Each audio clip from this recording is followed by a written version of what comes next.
আমি যখন মা ফাতিমার কোলের মধ্যে ছিলাম, আমি একটা কন্যাকে কোলে নিতাম। এই কন্যার নাম ছিল জাইনাব। এই কন্যার নাম ছিল জাইনাব। ছোট ছোট দুইটা বাচ্চা খেলা করত। একটার নাম ছিল হাসান আর একটার নাম ছিল হুসেন। একটু দোয়া করিও আমি যেন মরার আগে আরেকবার জাইনাব এবং হাসান হুসাইনকে দেখতে পারি। আমার দেখার ভরসা। সাথে সাথে জাইনাব বললেন, ও বৃদ্ধা মহিলা খাতুন, তোমার দোয়া আল্লাহ কবুল করে ফেলেছেন। যেই জাইনাবকে দেখার জন্য তুমি পাগল হয়ে গেছো, আমি হলাম সেই জাইনাব। আর যেই হুসাইনকে দেখার জন্য পাগল হয়ে গেছো, ওই হুসাইনের দেহ কারবালার ময়দানে, ওই দেখো তরবারির আগায় যেই মাথা, এই মাথাটা হলো হুসাইনের মাথা। তাহলে ইমাম হুসাইনের দেহ মোবারককে ছিন্ন বিচ্ছিন্ন করে দেওয়া হয়েছে। হযরতে জাইনাব সেখান থেকে ডাকতেছে, ওয়া মুহাম্মাদাহু ওয়া মুহাম্মাদাহু হাযাল হুসাইন বিল আরা। এ আমার নানা মুহাম্মদ, হুসাইন ময়দানে পড়ে আছে। হুসাইনের পরিবারকে বন্দী বানানো হয়েছে, শিকল পরানো হয়েছে। ও নানা, আপনি তাকিয়ে তাকিয়ে দেখছেন হুসাইনের দেহ ছিন্ন বিচ্ছিন্ন করা হয়েছে, কেটে ফেলা হয়েছে। ও নানা, আপনি কিভাবে দেখে আছেন? শেষ পর্যন্ত হযরতে জাইনাব সহ ইমাম হুসাইনের পরিবারকে কুফার দিকে নিয়ে যাওয়া হচ্ছে। কোন দিকে? কুফার দিকে নিয়ে যাওয়া হচ্ছে। কুফায় যাওয়ার পথে কুফায় যখন যাচ্ছেন, পিপাসার্ত, তৃষ্ণার্ত, ক্ষুধার্ত, খাওয়ার কিছু নাই, পান করার কিছু নাই, খাওয়ারও কিছু নাই, পান করার কিছু নাই। ছাতিপাড়া রোদে ক্ষুধার্ত হয়ে গেছেন সবাই। এই অবস্থায় তাদেরকে শিকল বেঁধে নেওয়া হয়েছে। অথচ হযরতে জয়নুল আবেদিন, যার নামে আমরা সাজরা শরীফ পড়ি, ঠিক কিনা বলেন না? মাল দৌলত জাহির ও বাতিন আতা কর গায়ব সে শাহ জয়নুল আবেদিন শমএ হুদা কে ওয়াসিতে, ঠিক কিনা বলেন না?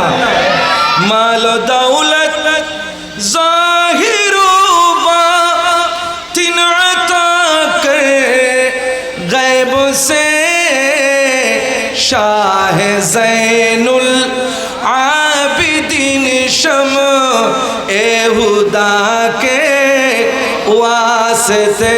সুবহানাল্লাহ বলেন, আর একটু জোরে বলেন সুবহানাল্লাহ। সেই জয়নুল আবিদিন অসুস্থ অবস্থা, টেনে টেনে নিয়ে যাওয়া হচ্ছে। পথের মধ্যে পিপাসার্থ, ক্ষুধার্ত, খাওয়ার কিছু নাই, পান করার কিছু নাই। হঠাৎ করে এক বৃদ্ধ মহিলা আসলো, কিছু খানা পানি, শুকনো কিছু রুটি নিয়ে। হযরতে জাইনাব আছেন। জাইনাব হলেন ইমাম হুসাইনের বোন। জাইনাব আছেন। বিদ্যা এসে হযরতে জাইনাব বললেন, তোমরা কি বন্দী? বলে, হ্যাঁ আমরা বন্দী, আমরা বন্দী হয়েছি। বলে, আমি তোমাদের জন্য কিছু পানি এনেছি, কিছু শুকনো রুটি এনেছি। হযরতে জাইনাব বলছেন, কেন কেন? সবাই তো আনন্দ করছে, ছাদের থেকে দেখে, ঘরের থেকে দেখে আনন্দ উদযাপন করছে। এজিদ জয় হয়েছে, নবী পরিবারের পতন হয়েছে, ধ্বংস হয়েছে বলে বলে আনন্দ উল্লাস করছে। কুফার সমস্ত মানুষ আমাদের চোখের পানি দেখে হাসতেছে। কিন্তু তুমি বৃদ্ধা মহিলা কোত্থেকে আসলা আমাদেরকে পানি দেওয়ার জন্য, আমাদেরকে শুকনো রুটি দেওয়ার জন্য? বৃদ্ধা মহিলা বলে, শোনো, তুমি কার মেয়ে আমি জানি না, তোমার চেহারা কত সুন্দর, মনে হচ্ছে সারা দুনিয়ার মধ্যে তুমি সবচাইতে বেশি সুন্দর, তোমার চেহারার মধ্যে নূর ভাসতেছে। কেন ভাসবে না? কারণ আমার নবীর প্রত্যেকটা আওলাদের চেহারার মধ্যে নূর ভাসে, ঠিক কিনা বলেন না? তেরি নসলে পাক মে হ্যায় বাচ্চা বাচ্চা নূর কা, তু হে আইনে নূর তেরা সব গরানা নূর কা সালাতুনে सलामुनिया सुबह तैयबा में हुई बटता है बड़ा नूर का सदका लेने नूर का आया है तारा नूर का सलातुनिया সালামুনিয়া।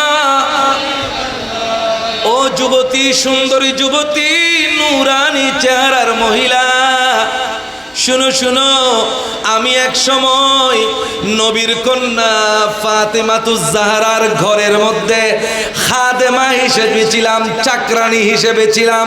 আল্লাহ, প্রায় 20 বছরের অধিক আমি ওই ঘরের মধ্যে চাকরানী হিসেবে ছিলাম, কিন্তু কোনদিন আমাকে চাকরানির মতো ব্যবহার করে নাই। কাজ একদিন আমি করলে আরেকদিন মা ফাতেমা করত, এইরকম ছিল অবস্থা। কোনদিন চাকরানি হিসেবে নিজেকে মনে হয় নাই। সেই ঘর থেকে আমার যখন বিবাহের বয়স হয়েছিল, আমি যখন চলে আসতেছি, ফাতিমা জননী আমাকে একটা নসিহত করেছিল, ও আমার খাদিমা, তুমি তো চলে যাচ্ছ, তুমি তো চলে যাচ্ছ, হয়তো আর কোনোদিন দেখা হবে না। আমি তোমাকে একটা নসিহত করতেছি, বলো তুমি পালন করবে কিনা? আমি বললাম, ও মা ফাতিমা, জীবন দিয়ে হলেও আপনার এই নসিহত আমি পালন করব। ফাতিমাতুজ জাহরা আমাকে নসিহত করেছে, কোনদিন তোমার ঘরের পাশ দিয়ে কোন বন্দি কাফেলা যদি যায়, কোন বন্দি কাফেলাকে রশি দিয়ে বেঁধে যখন নিয়ে যাওয়া হবে, ওরা পিপাসার্ত থাকবে, ওরা ক্ষুধার্ত থাকবে। কোনদিন যদি তোমার ঘরের পাশে এইরকম একটা কাফেলা যায়, তুমি বসে থাকিও না, তাদেরকে কিছু খানা পিনা দান করিও। আজকে আমি তোমাদেরকে যখন দেখতেছি তোমরা খানা পিনা ছাড়া ক্ষুধার্ত পিপাসার্ত অবস্থায় যাচ্ছ, তাই আমি তোমাদেরকে খানা পিনা দেওয়ার জন্যে চলে এসেছি। হযরতে যায়েনব নিজের পরিচয় এখনো দিচ্ছেন না, তিনি যে মা ফাতিমার কন্যা এখনো পরিচয় দিচ্ছেন না। তিনি বলছেন, তুমি আমাদের এই অন্তরের তৃষ্ণা, পেটের তৃষ্ণা, ক্ষুধা মিটিয়েছ, তোমার জন্য দোয়া করতে বড়ই মন চাচ্ছে। সুবহানাল্লাহ বলেন না? তোমার জন্য দোয়া করতে আমাদের বড়ই মন চাচ্ছে। আল্লাহর দরবারে হাত তুলবো। আমরা তো মাজলুম, মাজলুমের দোয়া কবুল হয়। আমরা তো মুসাফির, মুসাফিরের দোয়া কবুল হয়। ও বৃদ্ধা মহিলা, তোমার জন্য কি দোয়া করব একটু আমাদেরকে বলে দাও না। মহিলা বলল, শুনো যুবতী সুন্দরী, আমি একটাই কামনা করি, আল্লাহর কাছে যদি দোয়া করো তাহলে আমার জন্য একটি দোয়া করিও। আমি যখন মা ফাতিমার কোলের মধ্যে ছিলাম, আমি একটা কন্যাকে কোলে নিতাম। এই কন্যার নাম ছিল যায়েনব, এই কন্যার নাম ছিল যায়েনব। ছোট ছোট দুইটা বাচ্চা খেলা করত, একটার নাম ছিল হাসান আর একটার নাম ছিল হুসেন। একটু দোয়া করিও আমি যেন মরার আগে আরেকবার জয়নব এবং হাসান হোসেনকে দেখতে পারি। আমার দেখার ভরসা। সাথে সাথে জয়নব বললেন, ও বৃদ্ধা মহিলা খাতুন, তোমার দোয়া আল্লাহ কবুল করে ফেলেছেন। যেই জয়নবকে দেখার জন্য তুমি পাগল হয়ে গেছো, আমি হলাম সেই জয়নব।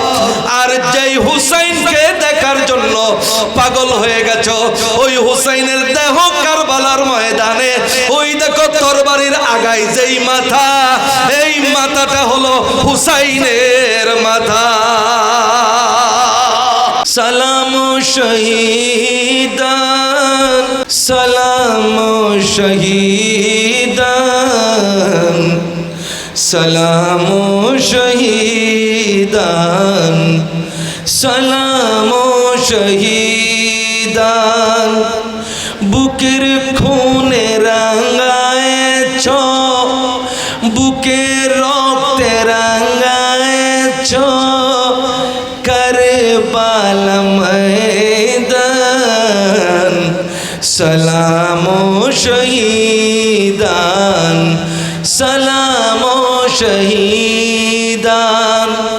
যে গোলেতে চুমুকেতে নবী মুস্তাফায়, সে গলেতে ছুরি শিমার কেমনে চালায়।